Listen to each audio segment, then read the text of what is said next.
will reduce significantly the size of government.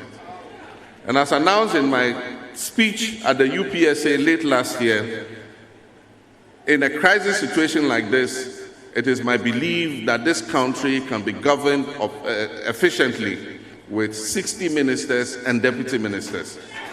We will initiate and undertake the most far-reaching constitutional, political, and governance reforms under the Fourth Republic, which will be aimed at restoring confidence in our democracy and governance systems while making life easier and better for the people of Ghana. In response to the concerns and calls from many of you, we will initiate and undertake the most far-reaching constitutional, political, and governance reforms that will restore confidence in our democracy.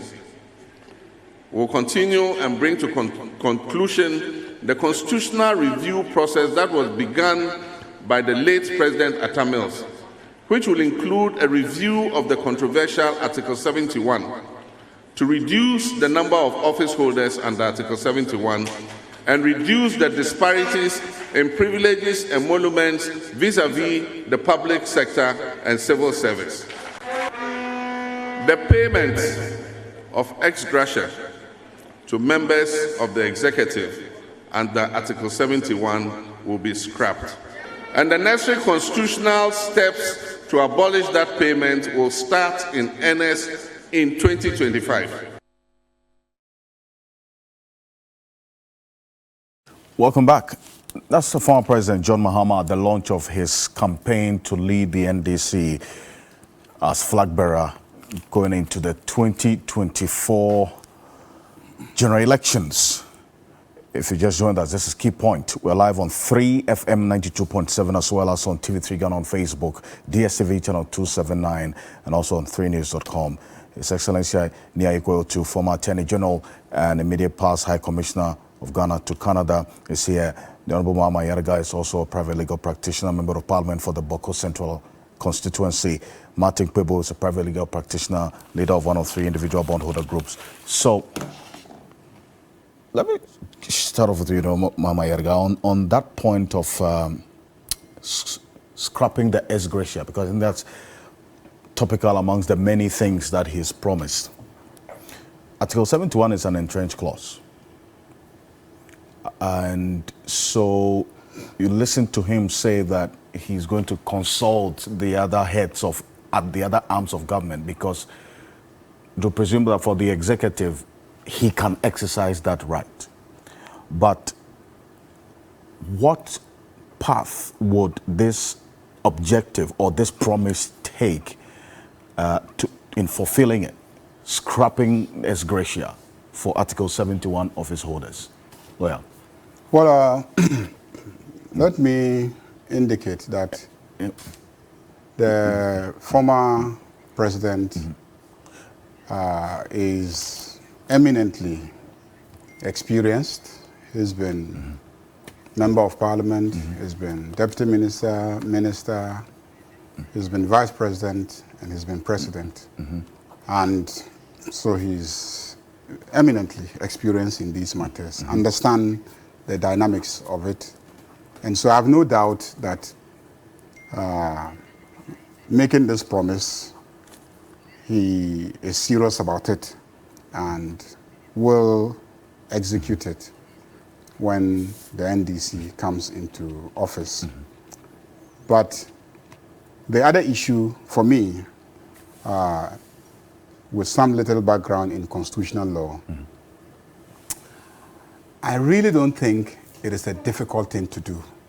That is scrapping ex-gratia? No, not scrapping ex-gratia. Not amending the constitution, addressing the concerns of Ghanaians when it comes to the public expenditure on governance. I think that's the underlying issue. Concern, yes. Yeah, that's the underlying concern. It is how much we spend on those who govern, okay? And those who govern, people often pay just attention on the executive arm of government and sometimes on the legislature. But we have independent constitutional bodies like the Electoral Commission, the Human Rights Commission, the Media Commission, and etc. Then we also have the judiciary. which is reasonably sized, but not really too big if you relate that, arm of government to the executive arm of government. So, any president who is committed to reducing public expenditure on governance should be able to do so, and deal with the concerns that the public express about Article 71. First and foremost, what is Ex-Gratia? What is Ex-Gratia? You see, Ex-Gratia really is usually calculated in some jurisdictions as 2 months' pay for every year that you have served, multiplied by the number of years that you have served.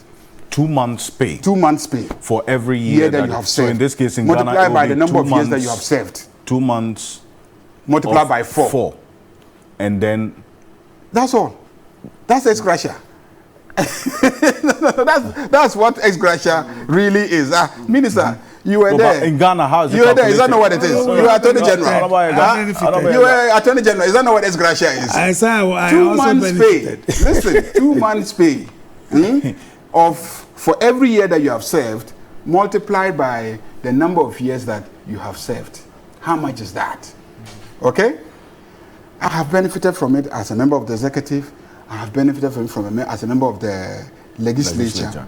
Now, when people hear the figure that, MPs were paid, 300,000 when they were leaving office, and then it is presented as Ex-Gratia, then they are concerned, and that concern might be legitimate. But many people don't know what really it is. Let me unpack today for you what it is. As we speak, the Constitution says that our conditions of service as members of Parliament should be determined by a committee set up by the President. And the President's condition should also be determined by the committee set up by the same President. But then when they determine our conditions, they should give it to the President to approve. When they determine the President and his executive their conditions, they should give it to us to also approve. Now, when do you think that exercise must take place? Shouldn't it be the first month when we come into office? But no president presents the proposal to us the first month that we come into office. It's always at the end. Very often they wait till after the elections. Between the elections and the handing over, the 1 month transition period, that is when they set up a committee to bring the proposals. When the committee sits, they will now determine our conditions. Naturally, you don't expect them to say that the salary that was determined for us 4 years ago should be the same salary that we should take in 4 years' time, because no officer in this country, private or public, has his salary remain stagnant for 4 years unless you are paid in a foreign currency, which doesn't get devalued, which doesn't get affected by inflation. So invariably, you find out that at the end of the 4 years, the committee will increase. There's some maybe some sectors that people's salary remains the same for that long. So it's not a blanket case. Yes, yes. But then that would be a very unjust arrangement given inflation and etc. And all of us should be fighting for those categories also. But the point I'm making is that when that happens, then the committee will say, well, last year you were taking 7,000. Inflation was this, the dollar rate was this was that. So when we apply those considerations, today we'll increase it by 20% for you. So your salary is, instead of 10,000, it is now 12,000. Meanwhile, you have been paid for 4 years on the basis of the 10,000, which was determined by the previous committee. So they will now calculate salary arrears. Are you getting the situation? Yes. For the 4 years. And then you add it. And then they add it to your 8 months salary, which 8 months is the current determined rate. And that is what usually makes the figure look significant, that there is a public outcry. Are you getting the situation? So yes, if we abolish Article 71 and then we bring in some mechanism for determining maybe you said I'm an independent salaries commission that determines the salary of every other public officer, including the members of the Article 71. I think that you would have satisfied the public. For me, what we should be looking at is not just simplistically whether or not you have abolished Article 71 in the Constitution, but whether or not what we end up having is an arrangement where citizens pay less for the running of their country. And so it is not just that promise. It is that promise with the promise to cut down on the size of government, which is reduce the number of ministers from 87 to he made below that point 60. about reducing it to 60. Cutting down on the size of, the management in parastatals. So you can cut down the number of ministers, but if you maintain the gluttonous administrative machinery of, let's say, Cocoa Board alone, it will wipe out every effort to reduce the expenditure that the public spends on governance. If you maintain the existing management arrangements as, let's say, the electricity corporation, okay, with several deputy CEOs and etc. in many of the agencies that we have, employing people who have no work to do in those agencies. So cutting down on public expenditure is a serious surgical exercise that anybody who is serious about running this country must carry out. So I'm happy that that public commitment has been put out there by ex-President John Dramani Mahama, and we will all hold each other by those commitments, and we won't limit it to just Article 71 office holders. We will go beyond that to see what happens in public corporations, in state-owned enterprises, in parastatals, in intelligence agencies, in the military, in all the other security agencies, because all of them are involved in the running of the country, and all of them are drawing on the consolidated fund.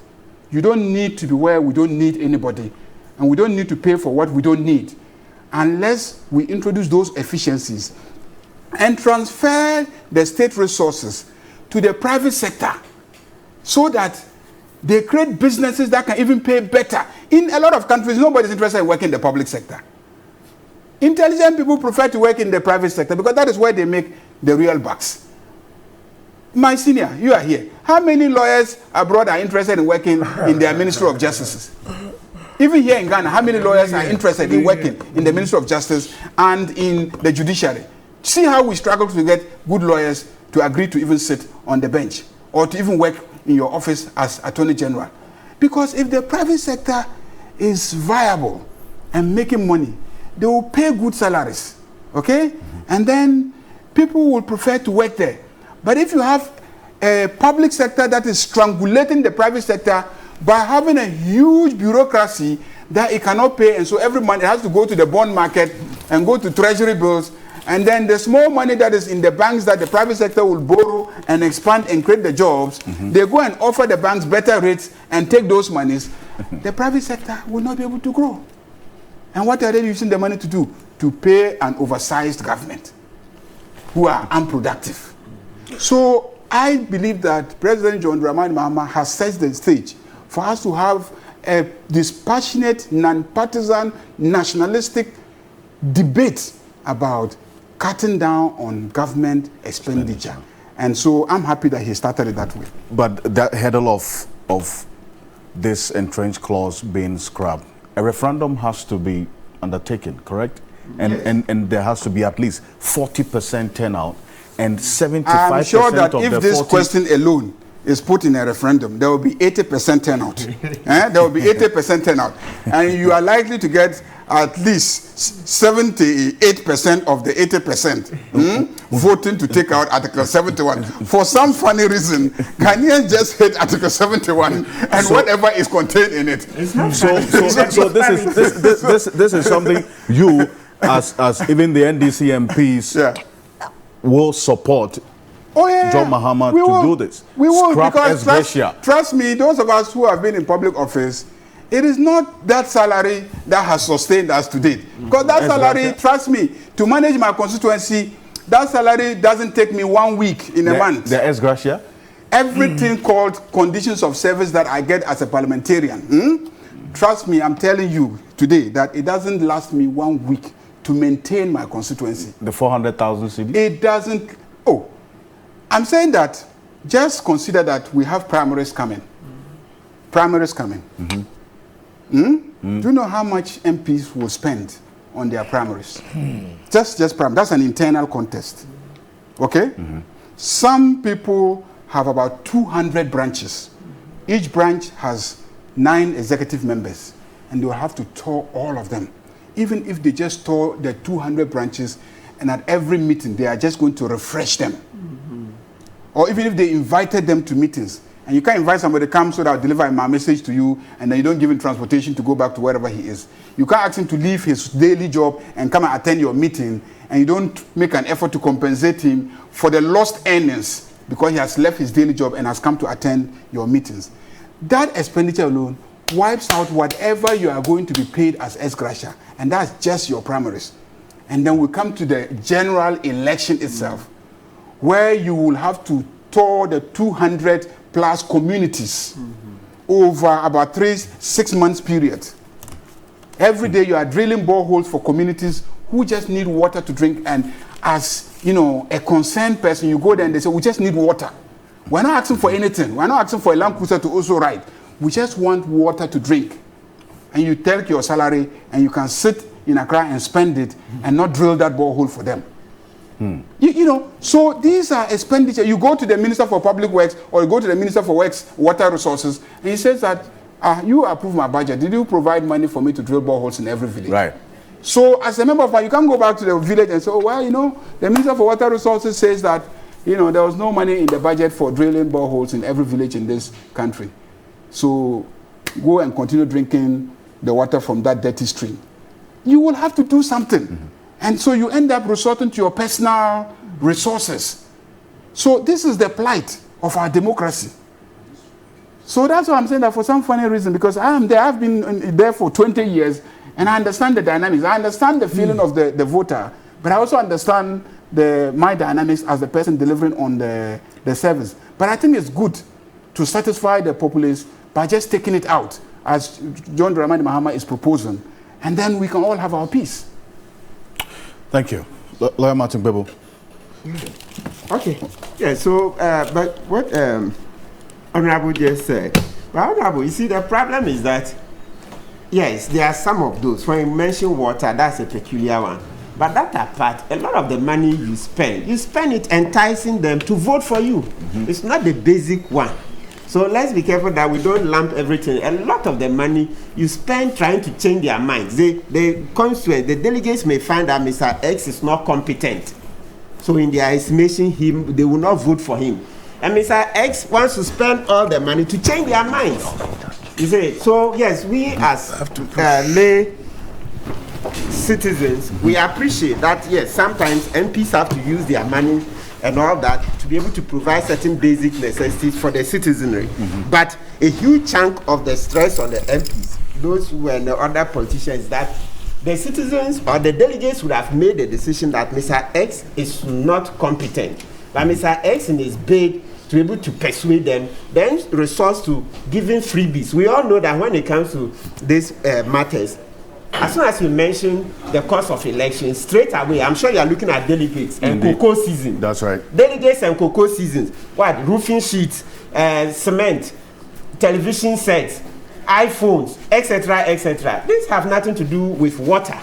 You say, so I appreciate Honorable So, but as I said, I mean, viewers watching us, they also follow the politics in Ghana. And I'm sure the larger majority just see it as that these candidates spend the money to entice the voters. And that does not directly go into improving the livelihood of the constituents. Absolutely, absolutely. So please, they will need to do a lot more to change that. You remember the elections? I mean, so many of them, but the most current one that comes to my mind is Kwabenya, this Okwe Junior, and then Adwa Safo. You saw real money, right? Yeah, it was such a challenge. They were falling over themselves, dishing dollars, TV sets, all that, right? And there are so many other examples. So that's point one. Point two, I agree with JM that yes, you see, and for me, Mr. Okansi, the key thing is that he said including.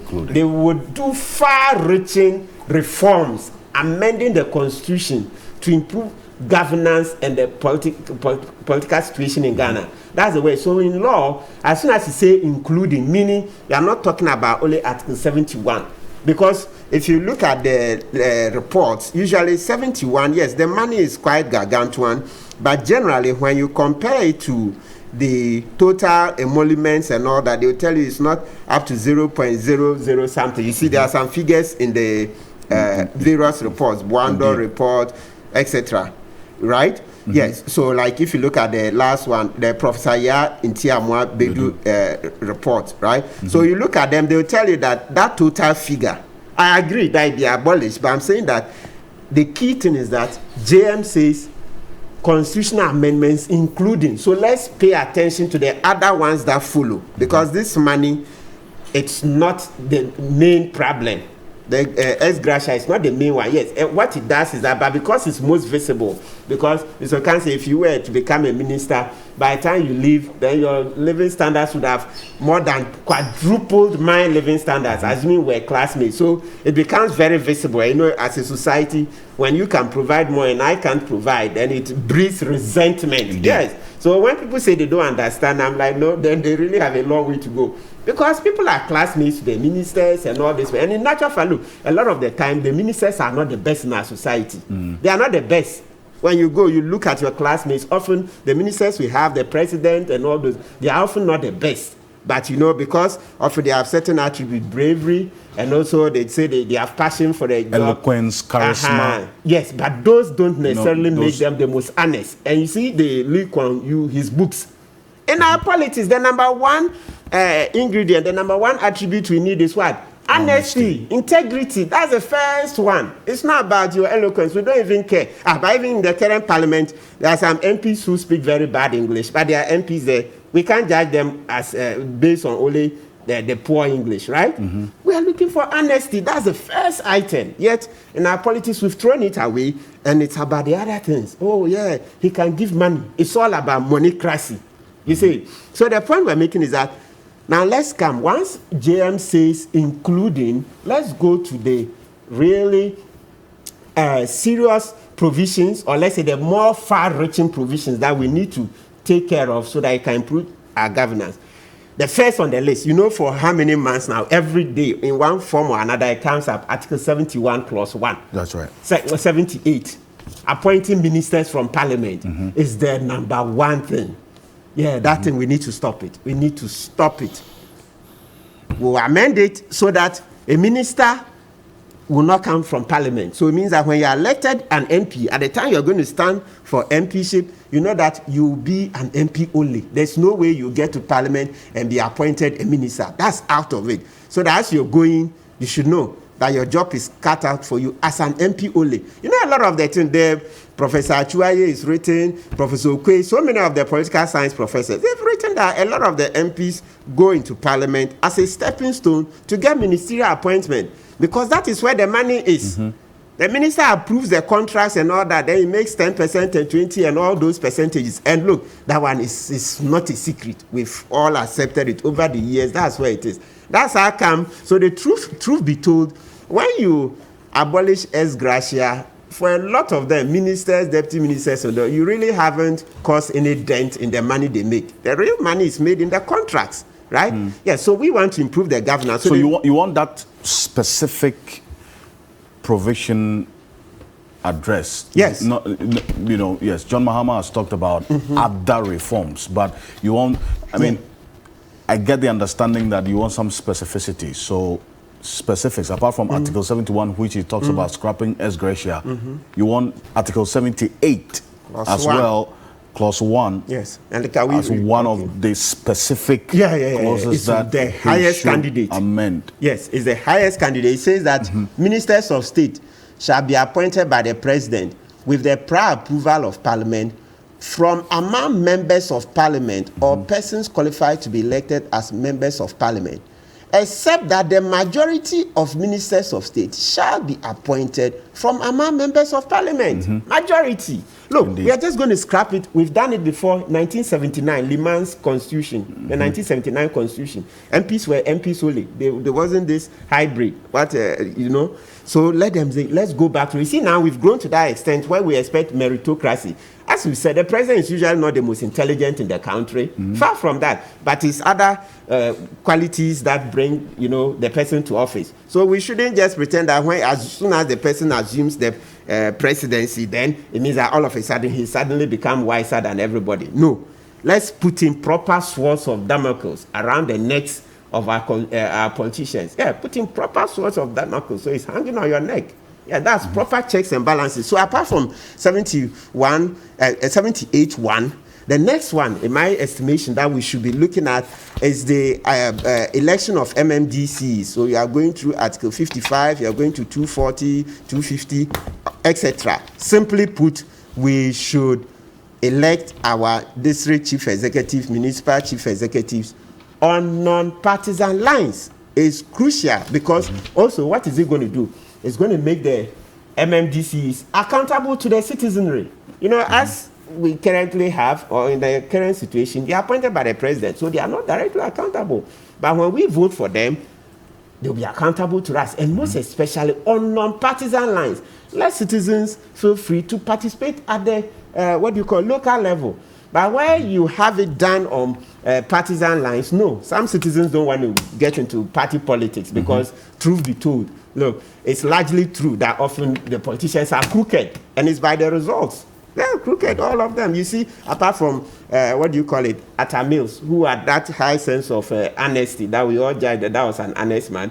A certain president doesn't qualify as an honest man. JM didn't do well. We were very angry with JM. That's why we voted him out and brought in Nada, President Kufuor, and he's proved to be worse than JM. Okay, Jerry Rawlings had his own problems. Kufuor, the same thing. He too was shopping. So you look at it so far, that's what we call experience. So far you see that all of this, apart from Atta Mills, was a judge very honest. The rest have failed. So simply, let's learn from this experience. We don't want to give everything to the president. And then also we'll cut down the numbers. So apart from 78-1 saying that don't appoint this, ministers from parliament, also we should put in the numbers. So if we are capping it at 60, let's put it in the constitution. If you rely on the president, he can't do it. Everybody. I thought President Kufuor was going to change Ghana. We used to say, no, that guy is ruthless. He will do it. You see how he increased the numbers to what? 125, 126. You see, so that's a big lesson to us. Let's not gamble again. Let's not gamble. So apart from the, the DCs, that election, let's come to the constitutional bodies. The third one. You see, EC, SHRAG, and NCCE, Bank of Ghana, those ones, please. Let's change the mode. That one, I think we should. The mode of what? Appointing the heads of these institutions. Yes. I think it shouldn't be done by the president. Absolutely no. They become weak. Who should appoint the heads of these institutions? Good. That one, I think we should remodel it to give the people the direct power to do it. Yeah. Maybe we you mean the Ghanaian people? Yes. Online voting. Online voting. We can do it. We will set in place certain procedures. They should be vetted publicly. On all this, big... vetted by who? Parliament? We form a committee, okay? The committee should be appointed by Parliament, okay? Men of integrity. Questions should not leak. Do you know there are some presidential debates where questions were said to have leaked and the rest, right? We don't want that. So we want men of integrity who vote. Parliament should select those people. Or maybe we can even throw that one out also to the online voting. Maybe a list of people or nominations. Okay, we want the 100 most credible, most honest people in Ghana. We vote for them. Then out of that, we further select. Then they will be in charge of the selection process. There's another concern which I'll come back to, and I need to go to Lawyer Ikweotu on this, because you see, there are some people who are perceived or described as honest, until they are appointed.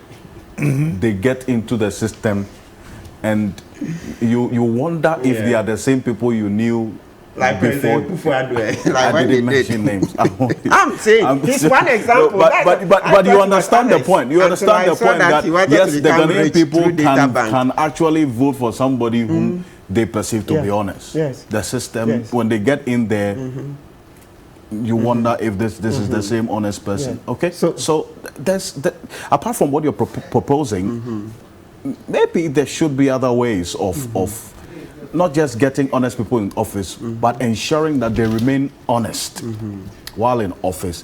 And that comes back to the point about strengthening institutions and the implementation of existing laws to ensure that they are accountable and don't take advantages of the weaknesses in the system. Because as humans, as we are, the basic instinct is that you take advantage of weak situations to your benefit. Okay? So, but I'll come to you on that again. But like at this point about the scrapping of Ex-Gratia, apart from you being a former Attorney General, you've headed the Constitutional Committee of the NPP before. Okay? So these are some of the issues that may have been considered by you. But your thoughts on this? There's a promise by John Mahama to scrap the Ex-Gratia and other related. Okay, let me say that every election has its own dynamics, and that the issues that informed us in 2016 will not necessarily be the same issues now. And so, generally, when you are in opposition, you want to look at what are the topics in town, what are people looking for, what changes would they, embrace, and then you capitalize on that one and start making promises. You can't win elections without making promises. You begin to make promises. I would drastically reduce the prices of petroleum products I'll put money in your pockets. President Kufuor said that. Well, these were things said by John Atta Mills. I'll put money into your pockets. No, for the fuel one, it's Nana Kufuor who said. No. The fuel increases shall be a thing of the past. Please. I was a member of the drafting committee.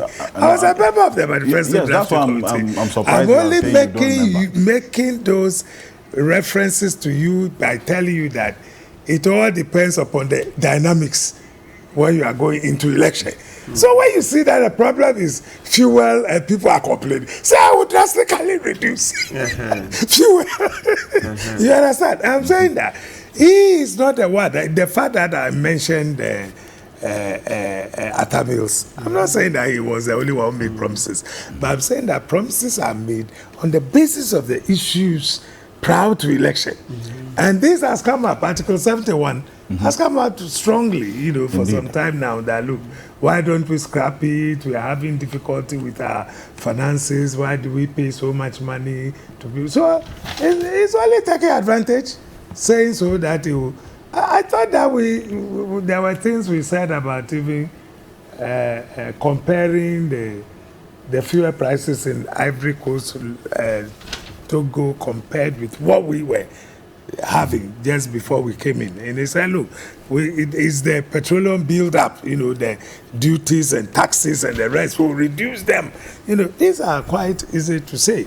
It's only when you come in that you face the reality. When he was facing the heat, Mahama himself, he told those who were attacking them that, have you been president before? Wait till you become president, then you understand. You remember that? Yes. So again, he was right, isn't it?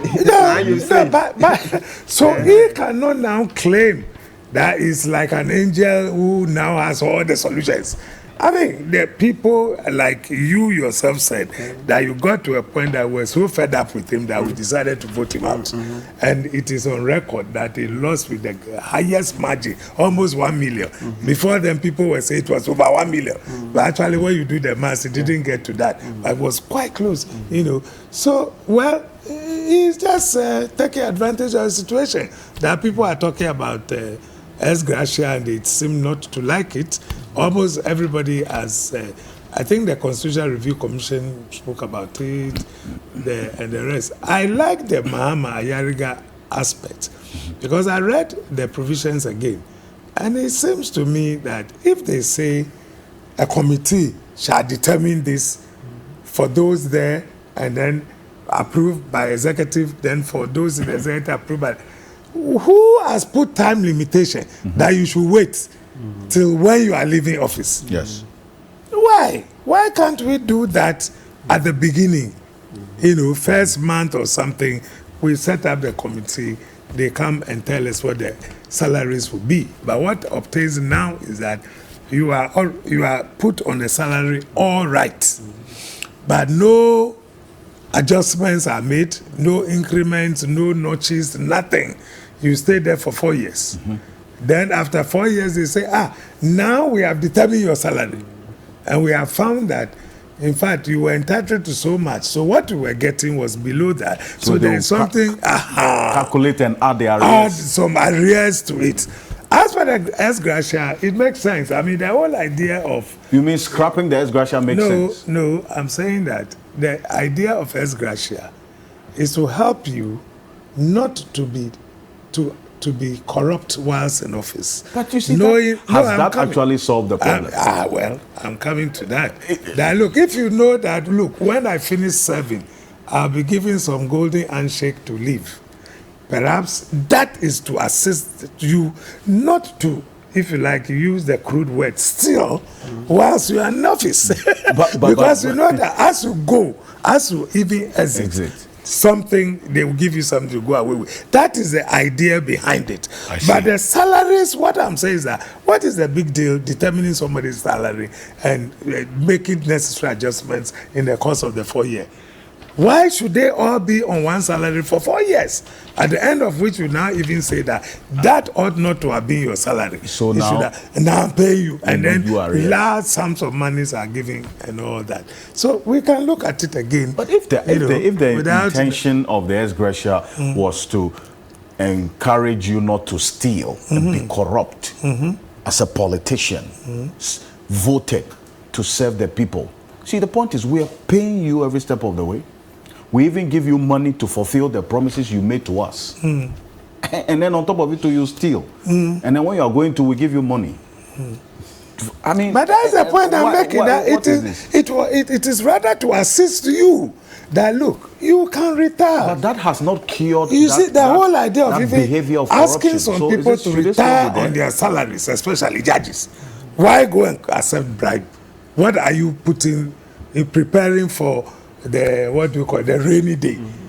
You can go with your salary. Indeed. So do work according to your integrity, and then you can go and still have something. There's no need for you to rush to do wrong thing. It's the same idea. We'll give you some, Ex-Gratia when you are leaving. So you don't go and say, well, since I left office, if I had known, I would have been doing DP by us inside something. But now I work diligently, I've come back, nothing. So, well, if, it is an idealism, if you like. Because we tell the people, this is the way we want you to work, and then you can go still enjoy your, retirement in peace. But if they are indulging in the corrupt practices and at the same time going away with those huge Ex-Gratia, then what's the point? See, that's where the point. So you agree that the Ex-Gratia should be scrapped? Yeah, of course. If he says he wants to scrap it, why not? But I'm saying that he's taking advantage of the situation because he's enjoying it like somebody put it.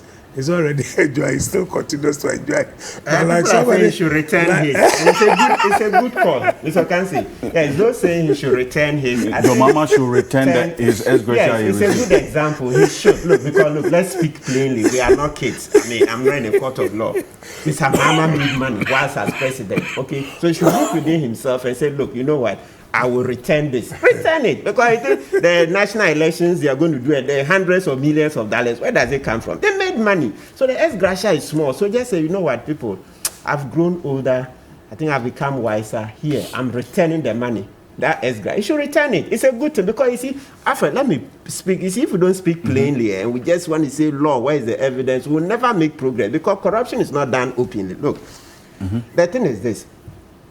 If it were just the little 10% that Kwame Nkrumah's time used to happen in Ghana, we wouldn't have had this problem. But the corruption that was in Kwame Nkrumah's time has more than quadrupled. That is where the problem is. So that, when I say 10%, Kwame Nkrumah's time, they used to collect 10% from the contractors and they put it in a fund. Is that the Omanfo for Trust or something? And they were using it to build schools. Senior, you were here, you know that. So in our history, Kwame Nkrumah's time, they used to take 10% from the contractors and they used it for projects. So I don't know whether that's what has festered or whatever, but fast forward, now the 10% is collected and people put it in their pockets and enjoy. So it doesn't go to the state. Exactly. So the point I'm making is that, look, Mr. Mahama, Dan Kweku Yeboah of Peace FM. I think he's the lead campaigner for Mr. Mahama to return his ex-gratia. When I looked at it, I said, yes, it makes sense because, look, Mr. Mahama should do introspection and see that, yes, let me return it as a sign of what? This good faith. That, yes, once I've returned this money, that's it. I'm committed. And then number 2, the amendments. He should put them in writing. Also, he said, they will do far-reaching constitutional amendments, including Article 71. Excellent, we agree, he's done well. But let's put all in writing, signed by him. So a letter addressed to the people of Ghana, that these are the constitutional amendments he will be, championing. And signed by him. We don't want it in a party manifesto. Look, let me show you, party manifesto. The NPP promised that when they come, the conduct of public officers bill, they will amend it, blah, blah. Under the current draft, they want to make it in such a way that you declare your assets, okay? Yes, before you enter the office, right? Even before you are sworn in, etc. And if you don't, you won't even get to enter the office. And if you were to hide it, you lose the office straight away. Right. Currently under the Constitution, it's for Shraj to look at it and say, oh, they will punish you, this, that. Shraj allows. Jean Mensa didn't declare. Shraj just gave a slap on the wrist. The commission didn't say she should lose her office. And at the current draft, no, if you won't even get that far, if you were to sneak and enter, take office before declaring, you lose the office, etc. Other beneficial provisions. My point is that President Kufuor has vetoed it. I'm using vetoed for lack of a better word. He sat on it that no, they will not pass that law. Check. Occupy Ghana wrote. It's been in cabinet. It's been lying there gathering dust. And then Occupy Ghana wrote. The response is that no, they are not going to work on it. So the point I'm making is that because it's a party manifesto, it's the whole party. So when you talk about it, yes, you can give President Kufuor part of the blame, but the rest will go to the party. That's why I'm saying Mr. Mahama should write all the constitutional provisions and sign, address to write. Then we'll get copies. That he intends to. Yes. So that that will be a means of accountability. Yes. Yes. So that every time we show him his signature, JM, did you sign this? Did you sign? Did you sign? If you sign, is that your signature? Can we get it? You see that it can move forward rather than being a party manifesto. Okay? Yeah, that's the point on it. Okay, great. Thank you very much. There was a question that came through from Dr. Kwame Asante says, what will the returning of the ex-gratia by JM signify? What signal would it send? This is to you, Lawyer Matip. Okay. Yes, so simply, the people are saying that they just want, remember, they want evidence that he's really committed. That's it. So that's it. Oh, so Professor Asante, good morning. Yeah, but I like him from afar. I don't know him that person, but I like his inputs and all that when he appears here and other media. Yes. So what they are saying is that, that's why I said it's common sense, but it's very deep. They're saying that, okay, just return yours. As soon as you return it, it means that you've committed yourself. There's no way when you come into office again, you do a U-turn and go and collect. That's right. Because I would say, but when you're in opposition, you could return this money. How come now you see it? So it will be very incongruous. So the symbolism is very important. It's just like, let me show you, when Obama became US president. But if you were politically astute, you know that he couldn't have suddenly changed everything and given all the resources to change the plight of blacks. We all knew that he couldn't have done that. But the symbolism that a black man was now in the White House, it gave us pride, confidence that we too, we can aspire. That's it. So symbolism is very, very, very important. Don't underestimate it. And that moves beyond words. And you say that also adds another layer of accountability.